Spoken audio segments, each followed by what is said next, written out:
Hey guys, today we'll be doing some stone grouting. As you see here, this is before I've done the grouting, and this is after I've done the grouting. Looks magnificent.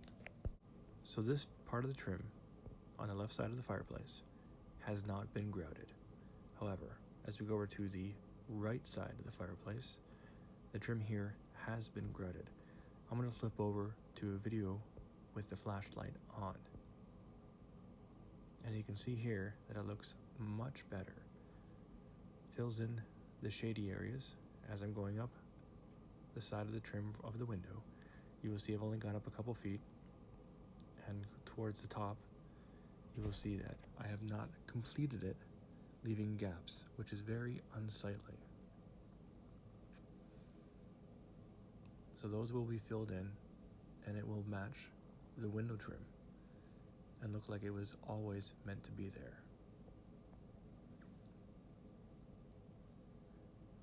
So we'll be filling in all the gaps that we see, and I'm pointing out a couple of them.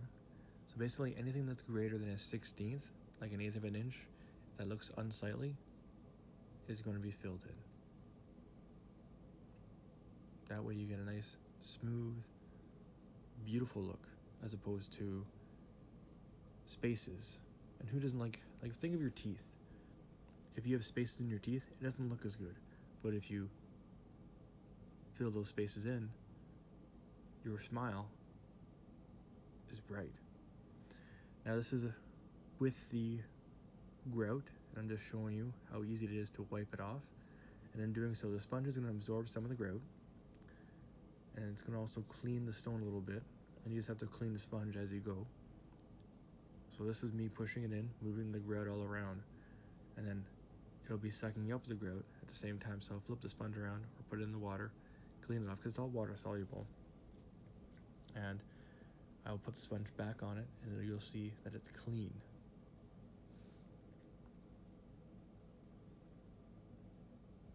And this is a very tedious process, but it makes it look so much better. And you can always take it away.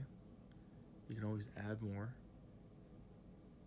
Even when the grout dries, you can take a wire brush to it to clean the grout out, or a grout saw, things of that nature, and then redo it or leave it bare.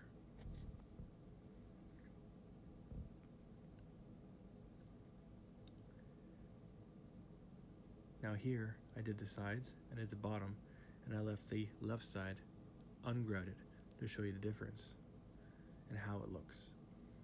Now here, I'm showing you how I do this one-handed. It's better when I have an extra hand, and it's a lot easier when I'm not holding a camera.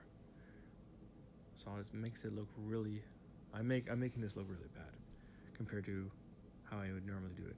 But splattering all that grout, messy as it is, on the fireplace gives you a good standing beginning operation of grouting the fireplace.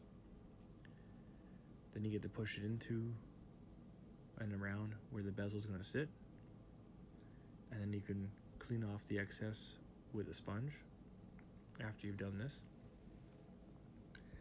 at which point you can do the last little bit of cleaning and adjusting and smoothing with the sponge and or your hand. So as I said previously, you can put an excess amount of grout and it'll be okay. Too much grout is not a big deal because you can clean it off, smooth it out, and create what you are desiring. Now here I'm pushing the grout into the bezel, or the bezel sits at least, and that is giving the grout some more structure behind it. It's not just superficial. Now it's behind the bezel, and therefore it's stronger. I will smooth it, I will clean it, I will use the sponge to again clean it, and I will also use the sponge to give it a bit of a key, because the sponge is not just smooth, but there's a rough edge to the sponge. And in doing that, it makes the grout, as unnatural as it is, as man-made as it is, look more natural. And this is an example of that. And I will say again, I do understand that the camera angles are bad, but I'm doing this one-handed without a tripod. That's what I got. I wasn't actually going to originally make a video, but I decided to do one on the fly as I'm working. And as you see here, I'm patting the grout, smoothing it out just a little bit. And this process, as I said, is very tedious, very meticulous. So make sure you have a lot of time. And keep your sponge clean. And that way, when you do go to clean the grout and smooth the grout, the sponge will be able to do an appropriate job. And also, as you can see here, as the job goes on, I make sure that the surrounding areas stay clean as well. That includes the metal, the stone, the glass, and I do that as I work so that the overall process stays clean and I can see the finishing coming to the surface, literally coming to the surface. So keep your sponge clean, keep your mortar looking as natural as it can, and your customer will be very happy with you. The other thing I did at the end of this is I had the customer look at everything, and I said, anything you need me to do, let me know, because I can always add. It's a little harder to take away, but we can do that too. This is your fireplace, make it the way you want. At the end of it, they only found 2 stones that they wanted to be touched up. Not too bad, I think. And here, I'm cleaning the actual face of the stones. The beauty of these types of products, of this product in particular, is that the stones are not all straight. The stones are not all one piece. They're broken. There's a lot of character in every single piece, and some of the stones aren't exactly finished. You can see the cutting blade edges left behind by the saw. And that's not natural, but it's in the stone. So the process, what we're doing right now, is making that stone look 10 times what it was. As you see here, I'm almost complete. I'm smoothing out the grout lines, making sure it's only the grout that's in between the stone and the metal bezel, the metal inner bezel, I should say. And this whole process, just for that little piece, might have taken a half an hour just to get it to an appropriate level. This is me just smoothing it out, and I will take I will take a sponge afterwards to re-clean it, re-smooth it out.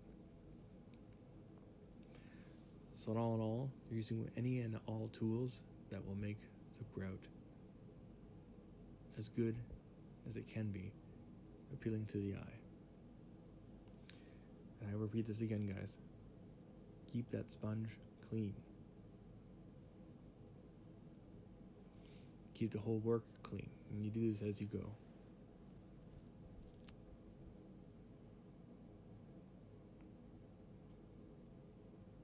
Check your work over, and as you see here, those 3 sides are awesome, minus that little bit of grout I left behind. So just wipe it off, keep going.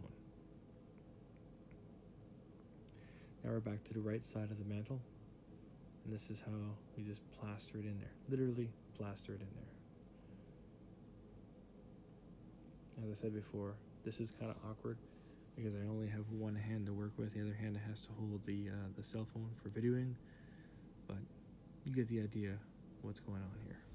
So this recap, guys, you plaster it onto the stone entirely. Don't worry about messing anything up. Don't worry about breaking anything. Don't worry about destroying the natural product in front of you. Now the next part of this is to start cleaning. The first step is to clean all the excess and push any of it that you can back into the stone spaces. It's kind of like grouting tile. So it's really the same deal. So once you've pushed it into the spaces as much as you can with the sponge, now you start polishing it, cleaning it, moving it around, and it doesn't matter the whole area. And once your sponge is a little bit dirty, You wash it, you clean it, you dry it a little bit so it's just a light dampness. And you start that process all over again. The grout is already on the wall. So now you just go back to smoothing it and cleaning it. And in a lot of cases, yeah, you are spreading it around. But you're going to be cleaning the stone too as well. So once that's all done, it's all polished up and the grout is only in the stone spaces, you're set. You've just made a holy piece into a masterpiece. And it really is just down to spit and polish. Whatever it is, cleaning it up, making it nice.